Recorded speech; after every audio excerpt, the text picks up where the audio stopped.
So I would like to begin by acknowledging that we're leading this session located on unceded Indigenous lands. The Kanien'kehá:ka Nation is recognized as the custodian of the lands and waters on and near which we gather today. Jojagai, or Montreal, is historically known as a gathering place for many First Nations. Today, it's home to a diverse population of Indigenous and other peoples. We respect the continued connections with the past, present, and future in our ongoing relationships with Indigenous and other peoples within the Montreal community. Wonderful. Welcome to Profile, a toolkit against racism and bias with Concordia professor, Vivek Venkatesh. Thank you so much for joining us today, Vivek. Our thanks go out to healthcare workers and all who are working selflessly during this time. We are also thinking about the Black community and those who are showing their solidarity. We've also heard from some members of our alumni community asking how they can provide support at this time. The greatest area of need, as you may well know, is the economic, physical, and mental well-being of our students.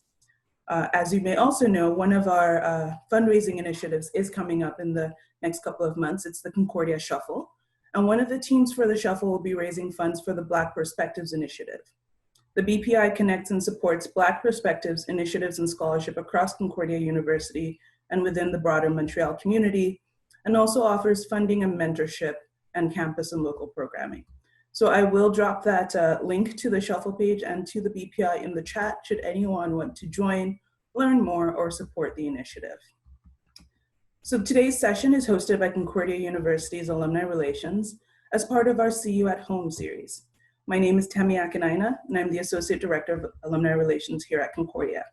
I will be moderating the chat environment and relaying your questions to the speaker. First, some housekeeping. We are recording this session and we'll share it with you in the coming weeks. Also, as part of the session today, we will be playing some video clips. So the clips are in French, but closed captioned in English. We figure our audience is sufficiently bilingual enough to handle this. Our colleague Kat, who Vivek will mention a little later as well, will also drop the link to the videos in the chat. These videos all form part of the full multimedia toolkit that you'll be learning about today. A few additional details about the Zoom webinar platform. I already see that you're engaging with me in the chat, so that's where we encourage you to enter general comments as well as questions for our speaker. And we'll also be using the polling feature to learn more about you. So once the poll is launched, please do fill in your answers. So this session is designed for your learning and we appreciate your active participation. And on to our speaker. Vivek Venkatesh is a filmmaker, musician, multimedia artist, curator, and applied learning scientist working at the intersection of public pedagogy and critical digital literacy. He's the UNESCO co-chair in prevention of radicalization and violent extremism, and the director of the Center for the Study of Learning and Performance, and a full professor of inclusive practices in visual arts in Concordia's Department of Art Education. And now let's jump in.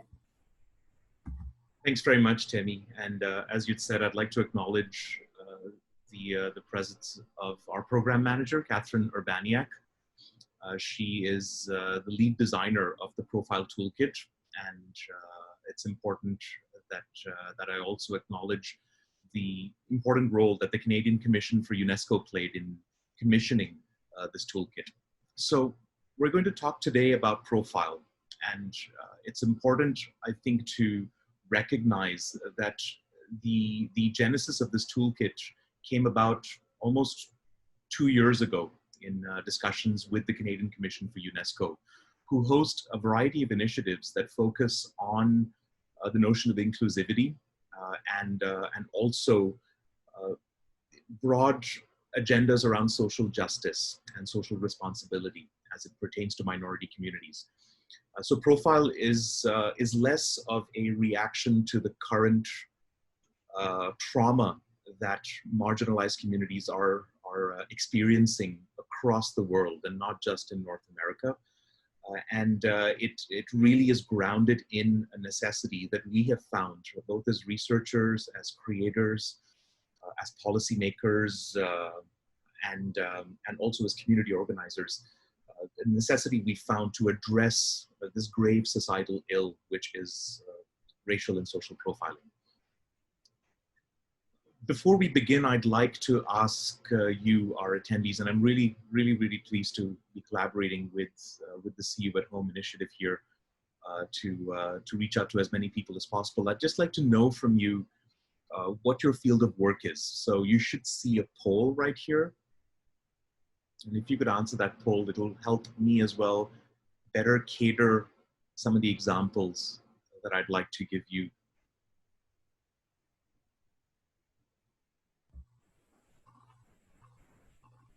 Thanks. Yeah, unsurprisingly, there are a fair number of you from education. I'm also glad to see representatives from health, from the health sectors, from public safety, policy making, and also from professional sectors.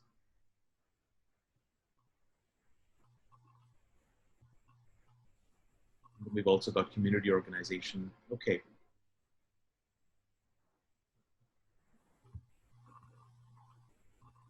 Okay, this is good for us to know. Thanks, Temi, for helping with the poll.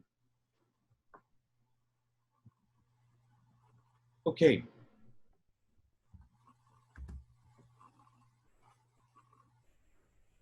So what are we going to do in this webinar? I'd like to be able to follow perhaps the broad outline of the toolkit itself. And in presenting to you the major elements of the toolkit, I'm hoping that we can have a discussion around some of the more thorny issues that we've discovered and that have been revealed to us in our conversations with a variety of stakeholders. So the outline follows 5 broad questions. What is racial and social profiling? And here we're looking specifically at the definition of this term. And believe it or not, there isn't much, there isn't consensus necessarily around specific definitions of profiling. We've heard political leaders saying, you know, well, there's so many ways in which one defines it. If it's defined in one particular way, then there might be a particular solution to work through it. So I'd like to talk about that specific issue. One of the things that we did in our toolkit is we looked at the landscape of profiling in Canada and what do we know about profiling in Canada. And I'll walk you through some of the more disturbing highlights of what we've found through publicly available reports and documents. And then we really get into the crux of the toolkit, and that is how do we unpack profiling? What are ways in which we can analyze this phenomenon? And most observers, most stakeholders from communities, and even those from organizations that are responsible for public safety will say that there have been several impasses. And so what are these impasses? What is the impasse in general around profiling? Why can't we seem to arrive at workable solutions? And then finally, we will talk a little bit about what we've learned about how we can actually move forward. How can we build sustainable solutions to reduce instances of profiling, right? And I'm being careful about the words I'm using. I don't necessarily believe in terms of necessarily in terms of eradicating this particular phenomenon. I think it's very difficult to commit to doing so, and so we'll be talking about how we can reduce those instances of profiling. So we did promise you some interactivity, and what I'd like to do before talking to you about what we've learned about profiling is perhaps ask you to share in the chat some ideas that you may have around profiling. We've posed a couple of questions here. What does profiling mean to you? And something that's a little bit more controversial. Is it a two-way street? As in, do both perpetrators and victims of profiling possess prejudices and biases? So if you could share some thoughts that you might have, Temi is going to help me to learn more about what you're saying, as I'm unable to view the chat while I'm posting the PowerPoint. But so we've got a couple of people who are starting to respond, so please keep typing those in. So the first response we're getting is acting on stereotypes. So as in, what does profiling mean to you as people acting on stereotypes? Deborah says identifying certain groups for specific attention is what profiling means to her. Christy says categorizing people based on assumptions we've absorbed about people. We also have a form of othering, making negative assumptions. You know, so we're getting a lot of around kind of the feelings of putting presumptions onto someone. Terry says systemic oppression. That's what profiling means to her. Someone says that they believe it's a two-way street, and this is in response to your second question about is profiling a two-way street, that they do believe it's a two-way street, and that it is perpetrators have prejudices and victims also have increased fear because of their historical vulnerabilities. So certainly we're getting a lot about also building on past experiences that that allow people to interact with others, and generalizations. There's also a couple of responses about believing in only one story about people, one possibility or one narrative, and people making excuses or reasons to link people's actions to their ethnic background. So yeah, so those are really, we have a couple of people saying they do believe profiling is a two-way street, and also that thinking that profiling is a basic human activity where we very quickly assess others around us and make quick judgments. So, yeah, so that's the subsection of what we're hearing. Yeah, thanks, Temi, for fielding those and also for relaying them these points to me. I think what's interesting in listening to everyone's viewpoints that have been shared is that the word authority didn't really come up very quickly. I think there was you talked about systemic oppression, and that alludes to a certain hierarchy in terms of power, in terms of knowledge, so to speak. And profiling in general has been associated with authority figures, right? A person who's in authority attributing criminal intent. And this is something that we're particularly concerned with, especially as it concerns public safety and criminal justice systems, right? How do you stop and minimize instances of profiling? Because the attribution of criminal intent, when it's based on stereotypes, as one of our webinar attendees has pointed out, when that occurs, then it really, really undermines the humanist aspect of what it means to be living in multicultural societies, right? And so, if you look at our liberal democratic context in which we are functioning, profiling occurs not just in authority figures, but as you're going to hear also from some of our stakeholders during the video interviews, this happens even amongst the general public. So we could be guilty of doing so despite not being in a position of power. Right? And there's several examples that one can think about. We've talked about a few of them in our toolkit. We talked about, let's say, people in bars who refuse to serve indigenous people, right, because of an assumption that they will get drunk or be rowdy. More recently, there have been cases of landlords not willing to rent apartments to persons of Southeast Asian or Chinese origin, right, because they might be carriers of COVID-19. And so you don't necessarily have to be in a position of power, although arguably a bar owner, a landlord is exerting a certain power over a fellow citizen because of the position that they're in to grant that particular person a specific service. So we need to be mindful about profiling not just being the responsibility of people in the domain of public safety, and that I think is something that the webinar attendees do understand. So I'm just going to move on to the next slide, where we wanted to in our team look specifically at how the Canadian landscape has been shaped by profiling. So in our toolkit, you'll see that we have profiled, and I'm using that word carefully, profiled specific regions of the country, whether it's in Winnipeg, in Manitoba, in Nova Scotia, Toronto, Ottawa, and of course Montreal, where we're from, where the team is majoritarily from. And the things that we found are quite disturbing. First of all, it's a known fact, and these are from publicly available reports, but it's a known fact that that members of First Nation communities are more susceptible to profiling than those who aren't. When you look at reports from British Columbia, First Nations people were stopped 15% of the time, when in fact they represent just 2% of the population.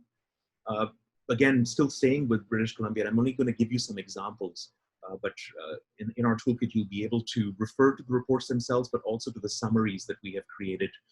Black people have been stopped 5% of the time when they represent less than 1% of the population. It's sad that in the lead up to this webinar, just a couple of days ago, the Ontario Human Rights Commission released a report with some staggering statistics around Black people in Toronto being more susceptible to profiling by police forces. And the tough thing here is that when you look at solutions, and we'll come to this as well, the interconnectedness of these points, when you try to look at solutions and see that see efforts for minority populations being represented in positions of power, it's unfortunate that the Toronto police chief has resigned over the incidences of profiling that have taken place in the last few months. And so this is really a problem that needs to be tackled at a whole society level, as we'll discuss later. Of great importance and note, I think, for us is to acknowledge how Indigenous women are susceptible. We've seen cases of this in Quebec itself, in Val d'Or, La Crise de Val d'Or, which is something that we learned about firsthand by visiting Val d'Or as part of the creation of this toolkit. But also when we look at reports, just a recently released report in January of 2020, which is titled Towards Peace and Harmony and Wellbeing, Policing in Indigenous Communities. Women in Nunavut are victims of violent crime at a rate more than 13 times higher than women in Canada as a whole. And they're more likely to be sexually assaulted in other provinces and territories. So this kind of racialized forms of policing, we're seeing it more and more often. It's being reported as well. It persists in Inuit women's encounters with the justice system, and it goes well beyond a few individual officers. So this is not a question necessarily of a few bad apples in a community who are holding stereotypes about people of Inuit origin. Closer to home in Montreal, and also in other parts, metropolitan cities in Canada, we found that that people of Arab origin are more likely to report to the police hate crimes, and these are precursors and also postcursors to acts of profiling that have been enacted either by the public and as we've seen with reports that have been submitted, independent reports that have been published and submitted by researchers about the Service de Police de la Ville de Montréal, where Blacks and Arabs are more likely to get stopped. So the landscape is quite terrifying for a person of color. And this is something that we need to acknowledge up front as we think about how we can build a structure that will help us discuss frames of solutions towards minimizing profiling. Our toolkit, we took the better part of a year and a half to conduct a variety of public engagement activities. And we did this in a number of contexts. We worked with music festivals and held panel discussions with artists of color, with community activists of color, with musicians who are actively engaged in exposing police brutality, for example, so that we could reach a larger public audience. We traveled to Val d'Or as a team and documented certain very interesting practices of humanized police services, and we can speak to some of those as well, and you'll be hearing voices from those stakeholders themselves. But as we began to think about the very difficult question about unpacking profiling, analyzing why it in fact happens, we came across three basic pieces that we need to improve on. And they're mentioned here on this slide. We're not talking enough, right? And one of the key arguments that activists are making about this issue is that authorities tend to dilute the conversation. And so what we're proposing is to find ways of creating spaces for pluralistic dialogue. And this is easier said than done, because in a space that encourages pluralism, we must be really careful to not shout each other out and drown each other out the moment we feel that a specific point of view doesn't resonate with our own. And how do we do this? This isn't necessarily easy, but it requires a specific type of moderation, a specific type of training, but it also requires a willingness on part of communities to listen to points of view which are different than their own. Mind you, I'm not saying that we should be inviting people who invoke hatred and who invoke comments that can be construed as hateful and hate speech. And in Canada, we talk specifically about inciting genocide. That's not what I'm speaking about. But what I'm trying to talk about here is that we need to invite people, both people who are perpetrating the instances of profiling, but also those who are victims of profiling, because it's important for us to magnify the voices of every marginalized community here. You've obviously heard from activists and who are in the press, and you'll also read about this in our toolkit, but people have said you need to start using the word racism. You need to start accepting that systemic discrimination is happening.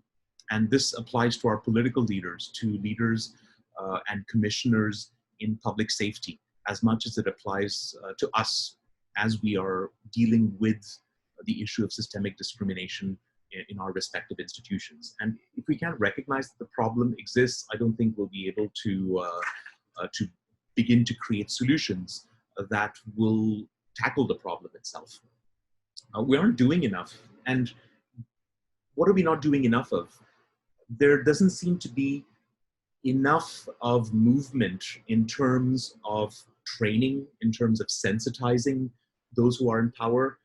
There's a lack of representation. I mentioned this earlier, lack of representation for profiled communities within police departments. And this doesn't happen overnight. This kind of change cannot happen overnight. And this kind of cultural change happens over time. But more importantly, people from minority communities need to be able to see themselves and see examples of themselves, their own kind, their color, their creed within these hierarchical systems. So we're not doing enough to promote that, and piecemeal measures are just not going to be enough. We don't understand enough, and this is important. We don't understand enough because we don't necessarily agree on definitions of profiling. We may agree on the broad notion of it, but we're afraid to call it systemic, despite mounting evidence that demonstrates the problems associated with systemic discrimination. And then importantly, there's a question of unconscious bias. And I know that several of you have asked some questions around this in the lead up to this webinar. But unconscious bias refers to the idea that some of our human actions, some of the behavioral outcomes that we demonstrate could be driven by prejudices that we're not necessarily aware of. And so in the case of profiling, this could imply that police officers may indeed be profiling community members, right? But there's no conscious intent on their part. Their actions might be driven by conditioning and other elements that create an unconscious bias against these communities. Now, this is not to give an excuse to people who are profiling, but more importantly, when we say we don't understand enough, it's important to therefore address the issue of unconscious bias through sensitization, through education, through training, and more importantly, to create frameworks where people can be made aware of these unconscious biases. Again, easier said than done. The notion of guilt and shame that one feels when one may realize that they're employing a framework that is grounded in an unconscious prejudice is harmful, and we need to therefore support each other as we're working through this. There's also a lack of cultural and religious understanding, and this could be very well demonstrated. I can give the example of Bill 21, where we found that a specific community was being targeted because their religious garb included headwear. And so there are specific, not just one community, but there are communities, whether they're those who are Muslim, those who are Sikh, those who are Jewish, who are targeted because of this particular value, and other communities whose religion is not necessarily grounded in religious headgear don't see how such a bill can discriminate. So I think it's important as well to create spaces where we can understand each other's perspectives before arriving at conclusions that might be more polarizing than those that can be more unifying.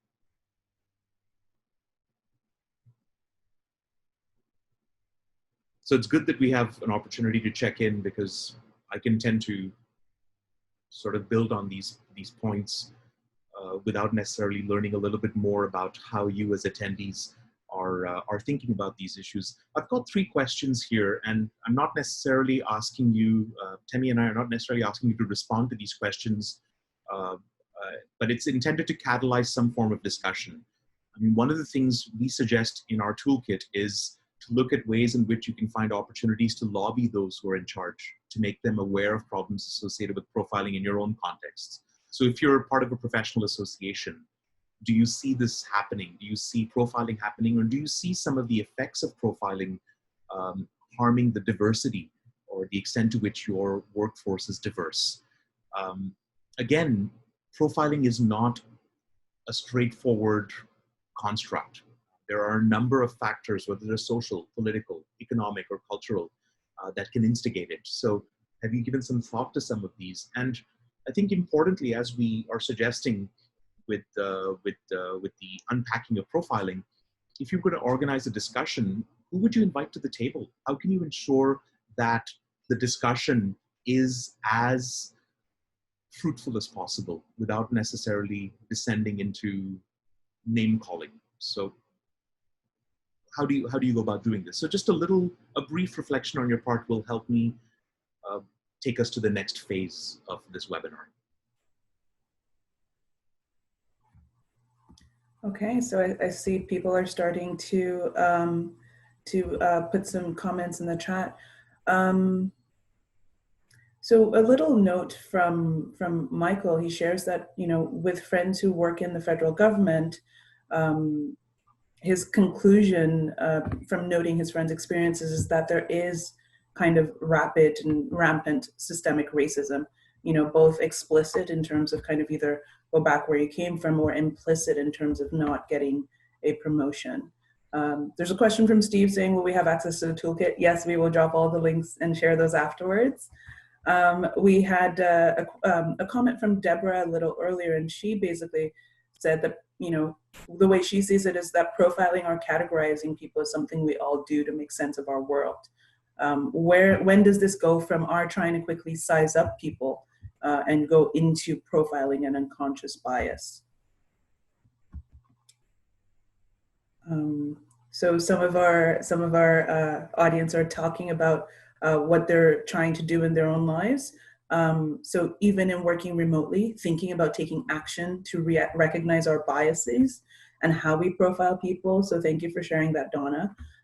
We also have someone who runs a provincial program that has funding to send artists into all English public elementary and secondary schools. And so there are artists who are specifically want to address racism and othering in their work. So they're planning to prepare them for the school year ahead. So definitely thank you for joining us on this webinar. That's really speaks to, you know, what thought have you given to and the opportunity to actually put some of these into practice. Yeah, that's really interesting, and I think the comment from our attendee Deborah, I think, if I'm not misspeaking, about when does the unconscious bias, so to speak, leak into a profiling phenomenon or profiling narrative? Because as she points out, it's normal for us to categorize. It's normal for us to differentiate, right? I'm choosing the word carefully here as opposed to discriminate, but differentiate between peoples, and to also react to prior experiences. So do you need to unlearn some aspects of prejudice or bias that one may have? Absolutely. And those don't necessarily happen through an hour or 2 hour long workshop, as much as there's a certain sensitization that takes place, but then there's also a certain amount of interactions in situ, in the context of your workplace, in communities, that will help you to build a resilience, so to speak, to profiling. And I'm really pleased to also hear from the attendee who mentioned that they are working with artists to talk to students in schools. This is really key, because it's important for our youths to be exposed to multiple points of view, but also to be exposed to arts-based pedagogical methods, which we address very clearly in our toolkit as being key in opening up avenues for discussion. Of course, I speak from a biased position, being in the field of art as well, and working in music and in cinema to promote these forms of resilience. But I think that they are extremely crucial in doing so. Also, I'd like to say that it's a great opportunity within this webinar for people to learn about each other's work and perhaps even share with one another beyond the scope of this webinar. And that I think is one of the strengths of working with See You at Home, because they reach such a wide variety of stakeholders, whether they're associated with Concordia University or not. So that's really important. And of course, you'll see our contact information at the end of this presentation. So you should not hesitate to seek us out on our website after and write to us. Yeah, and so a lot of the other comments are really, so Paul mentioned that he believes most of us have the opportunity to address, I guess, profiling, but don't often take it. And then, you know, we have a couple of just very good conversations about people dealing with profiling directly in their workplaces. So whether that's from, dealing with profiling comments from administrators and confronting those and talking to HR, to working with student leaders who really struggle in terms of being polarized and dealing with issues of racism. And so listening can be quite hard for them to engage in. And also on the flip side, in terms of minoritized individuals feeling pressured to really be kind of the best employee, the best version of themselves, so they can move up the chain and make changes, and the difficulty of being able to point out some of those pieces to leadership. So certainly those are some of the comments that are coming through. We do have a specific question from Bettina that says, how do we parse cultural frameworks from racist biases? So I'll just put that out there. We can always come back to it, but certainly wanted to put that out there for you. Yeah, and you know, some comments just saying that, you know, minority professionals are not necessarily represented across the different professional industry groups or management levels, and so that is quite difficult. So some people are working towards trying to make sure that there is diversity in their jobs at their companies. So that's certainly what we're hearing from the audience. Excellent, thank you for that.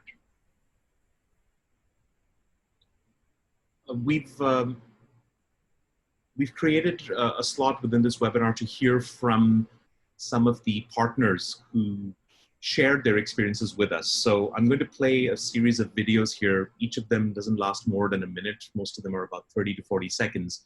But this particular clip here is from our collaborator, Will Prosper. Some of you may know him. He is a former RCMP officer and is currently a community organizer, a filmmaker, a documentary filmmaker, and he runs a social justice-oriented festival called Hoodstock.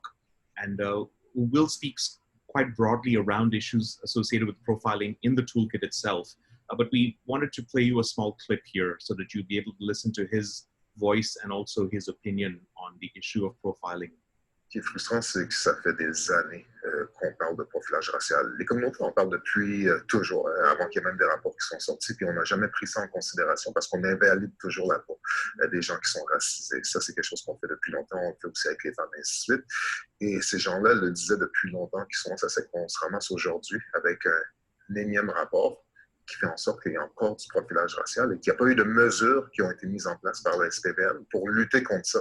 Parce qu'il faut comprendre quand on fait ce type de profilage racial, c'est qu'on exclut des citoyens, c'est qu'on marginalise des gens, c'est qu'on appauvrit économiquement certaines personnes, c'est qu'on les criminalise et on altère complètement leur parcours de vie à jamais. Et ça se fait tous alentour du profilage racial. What's really important with Will's statement here is the deleterious effect, the absolutely devastating effect that profiling has on a community beyond just the interaction that that person may have had with an official in public safety, police or otherwise. The fact that it's impoverishing the community, that it marginalizes them, that it creates an impression, and a rather important impression, that they are not valued members of society. And so this is particularly important, coming especially from the voice of a person who's experienced profiling and who was part of an organization where profiling is currently a major problem. I'm going to move on to the next video. And here you're going to hear from Jeanette Brazeau, who is an elder from the Anishinaabe First Nation of Lac-Simon. And so Lac-Simon is near the municipality of Val-d'Or. And we had an opportunity to speak to her and her spouse, Pierre Tapati, who you'll hear from right after. But Jeanette speaks quite lucidly and evokes the horror of the residential school system and the profiling that has emanated as a result of this very serious form of discrimination. Mais une communauté, c'est très difficile. C'est très difficile d'avoir le contrôle. Avec les policiers aussi, c'est très facile à communiquer quand l'amour des gens s'installe. C'est quand il y a encore de la haine envers qui que ce soit. C'est ça, là. Il n'y a pas rien à faire. I'm just going to move on to Pierre so that you can hear about his own activism and how he is attempting to build bridges between those who have been in power and have discriminated against their communities. Je suis un homme qui donne de l'espoir aux gens. C'est ça notre travail, notre autre travail. Présentement, on travaille sur le passionnat. Ceux qui ne sont pas capables de parler du passionnat, comment ils ont vécu au passionnat. Il y a des gens, beaucoup de gens qui sont décédés à cause de ça. Ils ont pris l'alcool pour se tuer. Il y a des suicides. C'est comme ça que c'est très important qu'on parle du passionnat encore aujourd'hui. Parce qu'il y a des gens qui n'ont pas capable de parler ce qu'ils ont vécu. C'est très important pour les autres qui en parlent. On entend des messages encore sur le passionnat. Même chez les non-autochtones, on entend des messages encore.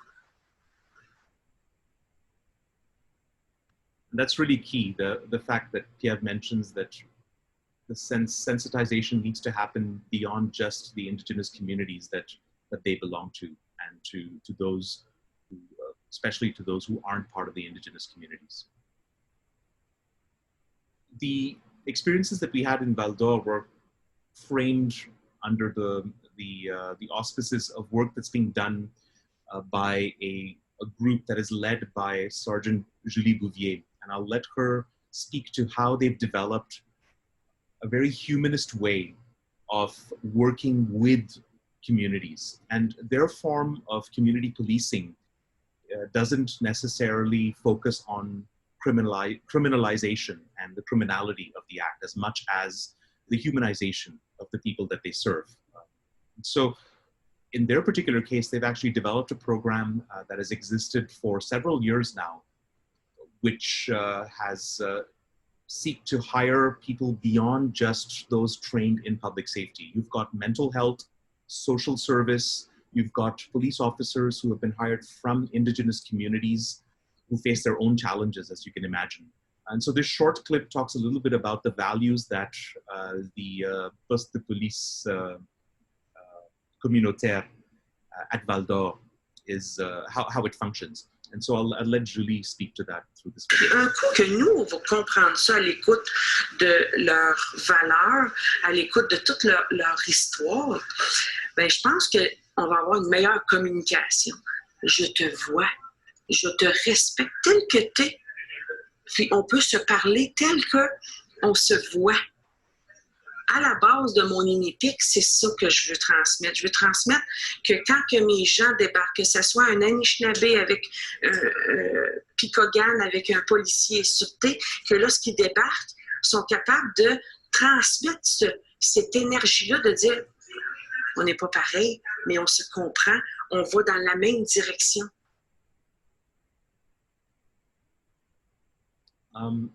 The entire suite of video clips are available on our website. So those are just four small clips that you listen to. And I'd urge you to visit the website and listen to the clips because they're embedded within each of the 5 sections. And what's important there, especially for us as we designed this toolkit, was to ensure that the voices of these stakeholders were the ones that we were reflecting the most, right? This is their work, and we act as a reflection of their work.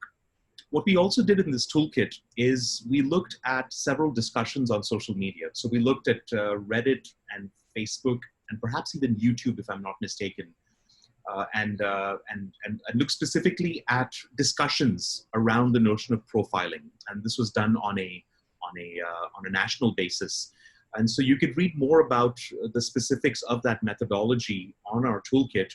But there are some very interesting discussions as well as conclusions that people are drawing on social media. So with regards to racial profiling, as we've pointed out here, there are those who believe that it exists and those who believe that it doesn't, right? You can see, especially around the topics around the fact that profiling doesn't exist, tends to think about people treating themselves as victims, or presenting themselves as victims.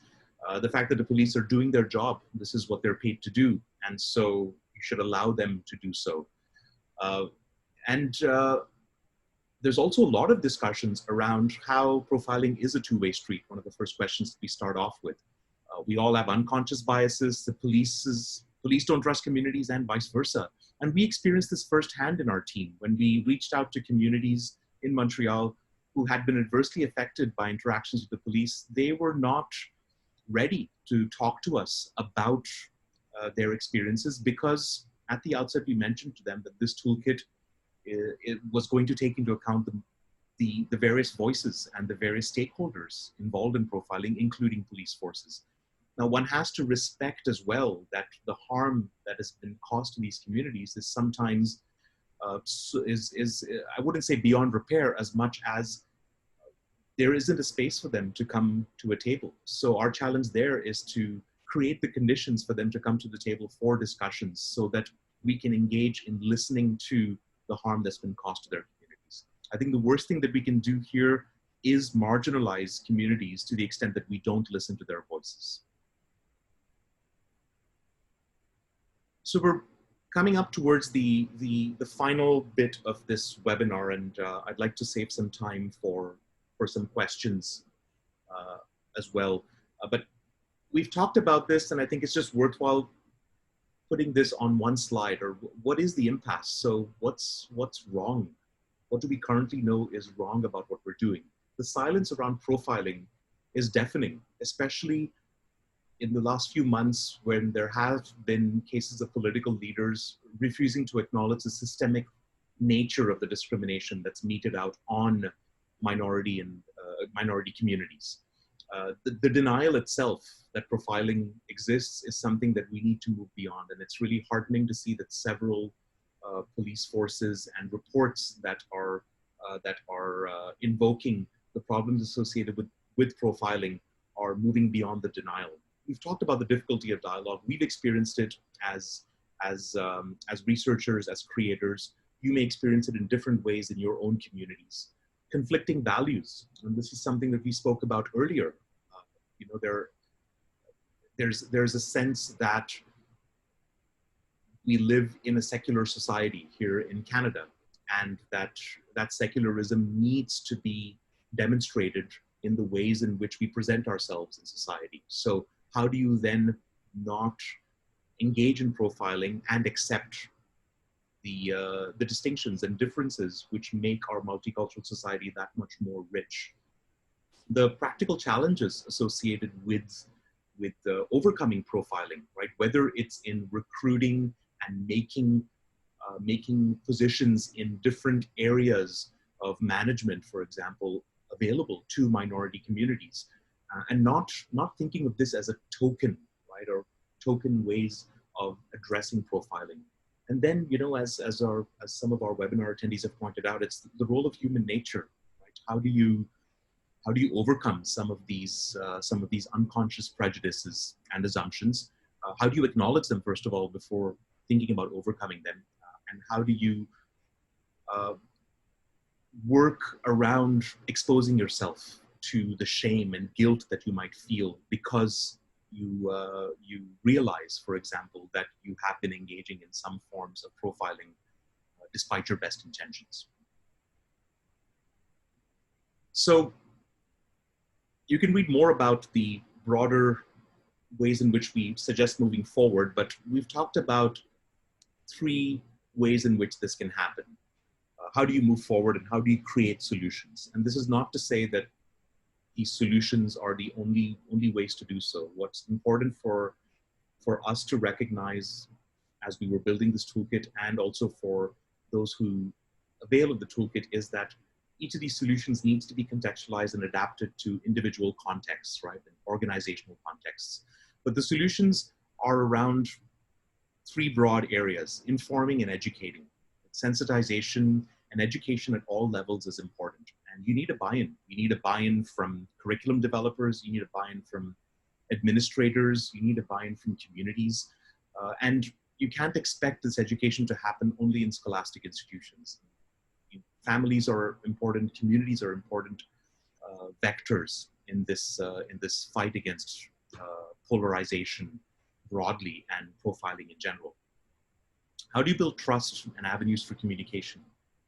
And this goes beyond just the sensitization, because building trust comes through shared experiences. And so our experiences in documenting the collaborations that are being undertaken in a city like Val d'Or between community policing services, Indigenous elders, Indigenous communities, communities that are racked with drug addiction, alcoholism, was really eye-opening, because they were based not in issues of security and criminality, but more in issues around humanism.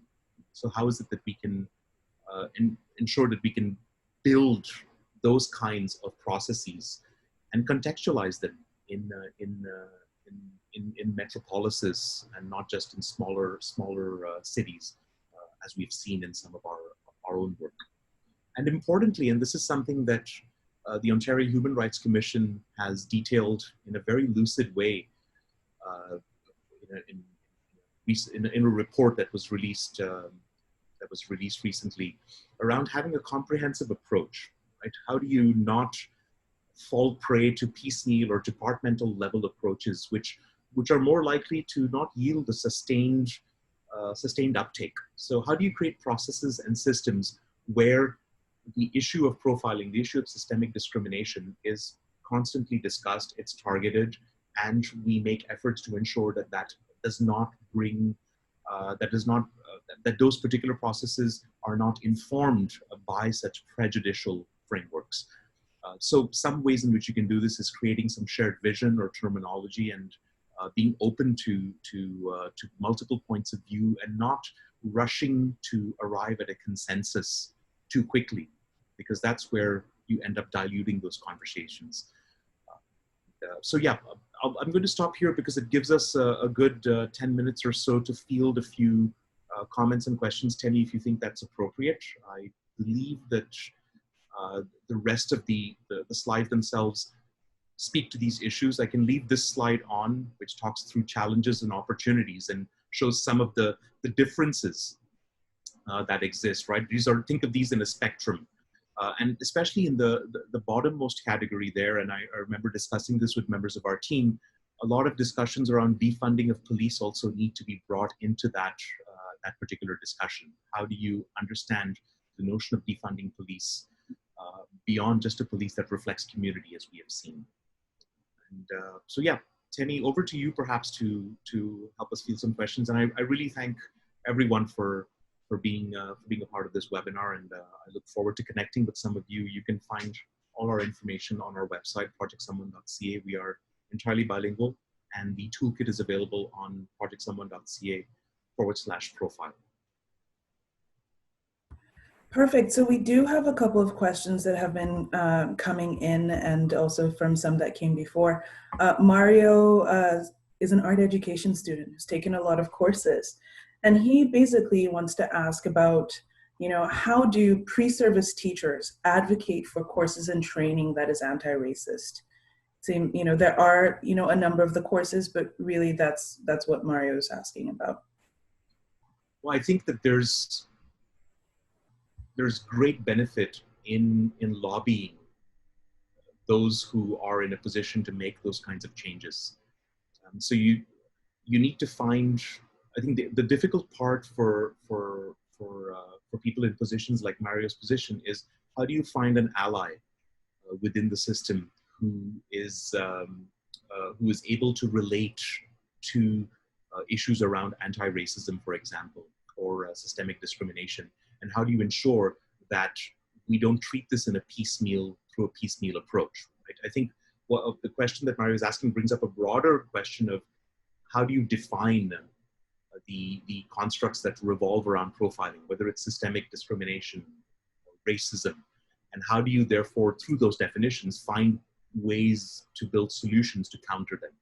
Right? If you think that racism is just an individual act and that it cannot exist as part of a society, then the solutions you're going to build are not going to address some of the documented systemic ways in which we are harming members of our community who are different from us and who are in a minority status. So I think that the fight must be a very good fight, but we need to find room for allies at every level of the system so that those voices can come forward. Thank you very much, Vivek. So there was also a question from Lily that perhaps you can speak to just a little bit. And she says, how does one go about fighting racism while at the same time battling one's own internalized racism? Yeah, this is very, very appropriate question, and it's very difficult, right? It's very difficult to answer, because I can't answer that without sort of taking a personal stance, right? And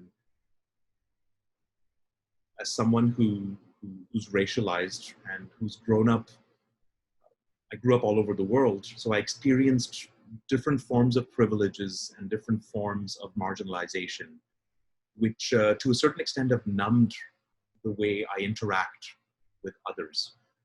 It's now become more important for me to acknowledge that saying that I don't see color because of my experiences is in fact harmful. It's in fact harmful to those who have been marginalized because of their minority status, because of their color. So I think what we need to do is ensure that we are able to influence the particular communal structures within which we have a particular say. Right? So how do you protect yourself as well when you are speaking out against a discrimination? How do you find communities that can share and that can help you work through the traumatism of calling something out which you see as unjust, and yet find a way to ensure that you have the courage and you have the ability to follow through with the fight that you are putting up. This is, I think it's a longer discussion, and I think that that mental health and social service experts who have been looking at this issue and who are much more learned than I am on this would be much better able to provide those kinds of the kinds of strategies. But it's very pertinent. Yeah, no, thank you for that answer, Vivek. So we do have two quick questions. Well, they're not quick questions, but there's a question from Janie about resources to help understand, prevent racism and biases specific to healthcare. So that would be one that, if we do, Vivek, if you have a quick answer or not, we can also obviously share them after the fact.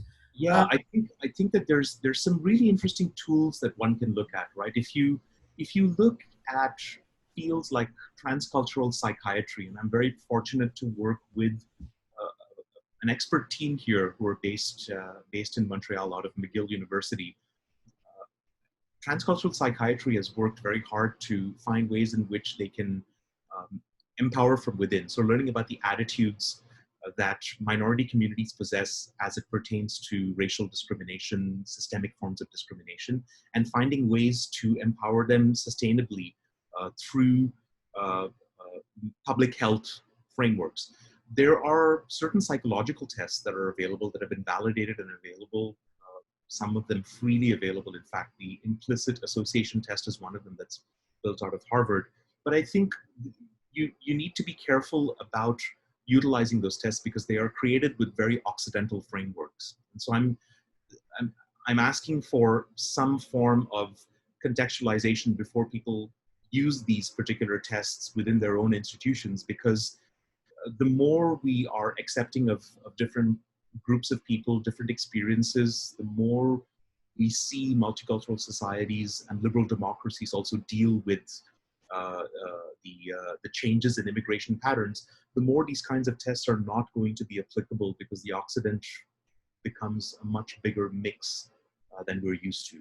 So there are I think some ways in which we can work with experts within this area. So again, as we've said in our toolkit, and as I continue to repeat, this is a multi-stakeholder initiative. It has to be.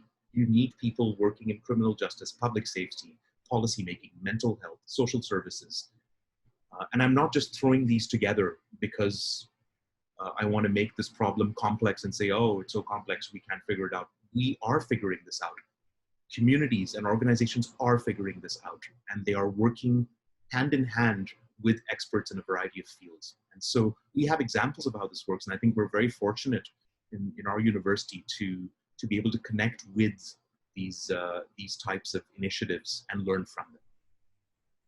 And I think that that's a good lead into the last question. So guys, I know that you do have a bunch of questions, so we will share them with Vivek, and hopefully we'll be able to share those answers with you as well.